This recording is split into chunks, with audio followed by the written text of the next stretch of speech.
Hello everyone. Well, it's still a hot summer. It's been about a month since my last video, and what I wanted to do in this video was talk about some of the things I've seen with regard to high temperatures and moisture. Oftentimes, as I previously mentioned, we get into these high temperatures, then moisture levels that can fluctuate from droughty conditions to wetter conditions. And it's often hard to see symptoms of high temperature type of activity, but it does have an influence on the turf health or a golf course health. So I've shot a few pictures from various golf courses I've been at, and I'm going to mention that right now. And first series of pictures I'm showing here is a golf course green, where if you look closely, you can see the green, and you got areas that have kind of dried out or whatever and are losing turf. But what I really want you to notice too is look at the collar. The collar is entirely burned out, and the green is still relatively green, and the collar is pretty much dead. And it just shows one of the things that can happen when it gets extremely warm and you get into moisture levels is the putting green itself was built on a root zone mix, and the underlying soil of that root zone mix is different than the collar. The collar, close to also the taller grass of the rough, is more of the native soil. So you get kind of an imbalance in moisture.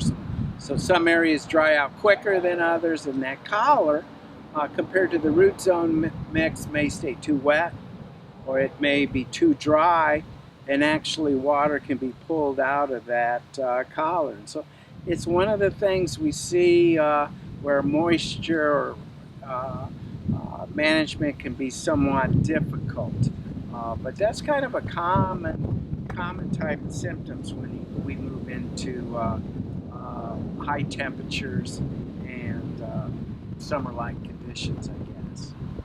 Second series of pictures is one that I took, and it's always good to test a few practices out if you're going to try them on a large scale during summer stress periods. This is a bent grass fairway, and bent grass at this time of the year, late July into August, one of the traits that it can sometimes do is it gets what's called puffy. In other words, it gets puffy, and it can be a little more grass growing there or whatever. And actually, hopefully I can find a few articles I've read on puffy greens if you're interested in that, and I'll have that link below.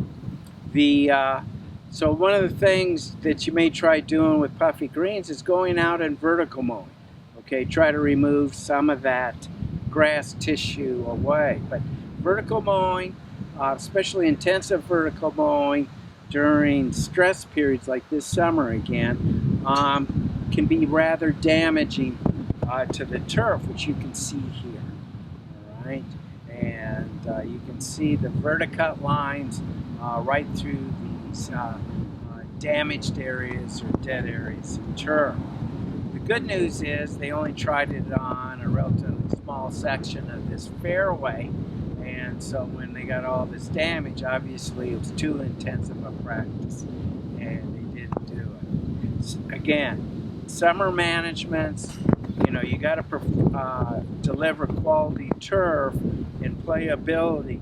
But try to minimize the intensity of practices. If you get too intense, like in the case of this verticutting, you can do real damage. So these are just a couple examples of what I think and believe that when you get into high temperatures, moisture stress, one way either too much or not enough, is that the stress that turfgrass plant is put under opens itself up to various symptoms of stress or predisposes the plant to those stresses. Now my last photograph is I took on a golf course where I walked around, down the property line, and here this I guess future college student set up a display to sell balls.